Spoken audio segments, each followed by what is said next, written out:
ч мэддэг байхгүй. Харин тэрийг Монгол судлаач Кимура Аякогоос надаар заавар хэлүүрээд яг хамгийн гол үнэтэй би уучлаарай сүүрийд жишээлбэл Арважирэнд байгаагүй учраас би хэлж чадахгүй. Гэхдээ 99 онд бичсэн юм. Өнөөдөр тэр бичсэн юм хэрэгтэй болж байна гэхэд би харамсаж байна.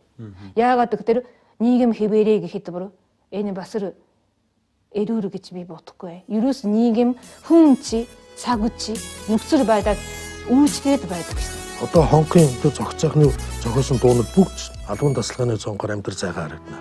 Нөгөө 18 борцог гэр хороол бүгдээр одоо дуулахад сэдвүүд нь амьд байж байгаа байхгүй. 90 онд бичсэн тэр нөгөө таны бичсэн нөгөө тархины тураалч нь 99 онд шүү дээ. 99 он шүү. 90 онд бичсэн юм чинь одоо хүртэл явж шүү. Монголын нийгмийг хэн авч явах ёстой вэ? Үргэлж хүний гар харна. Өөрт хамаатай юмыг өөрөө л хийх ёстой гэдэг зарчим байхгүй. Гадаадд сурч байгаа, гадаадд гарсан хүмүүс Монгол орноо орхиогүй байхаа. Гэхдээ тэд эх орноо гайгүй болохоор нь очно гэж ярьдаг. Бас л хүний гар харсан сэтгэлгээ. Монголчууд гадаад хэл их сурч байна. Юунд хэрэгтэй? Ямар зоригтой юм бэ? Бизнес, мөнгө, нэр алдар бодхоос бус эх орондоо хэрэгтэй хүн болмоор байна. Эх орныхоо төлөө сурах ёстой гэж бодох хүн алга. Юуны өмнө өөрийн амьдрал байдлыг сайжруулад дараа нь эх орноо гэж боддог бас тэгж хэлэх хүн олон. Өөрийн амьдрал байдлыг сайжруулах гэсэн хүний хүсэлд хэр хэмжээ гэж байхгүй.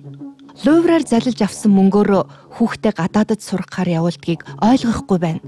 Юуг нь ойлгохгүй байна вэ гэхээр аав нь лувраар олсон мөнгө гэдгийг мэдсээр байж тийм мөнгөөр суралцахаар явж чадаж байгаа хүүхдийнхэн сэтгэлгээг үнэхээр ойлгохгүй байна.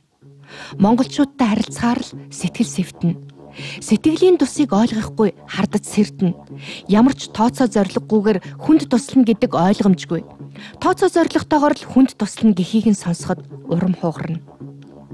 Аав ээж намайг хүнд туслахтаа тооцоотой хандаж бай гэж сургасан гэхийг сонсоод Монгол хүний сэтгэл бусдаас эрс өөр болохыг мэдэрлээ.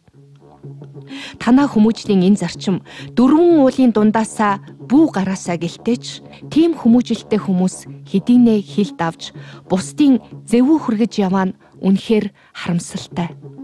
Кимура Аяко, тархины тураал нийтлэлээс. Би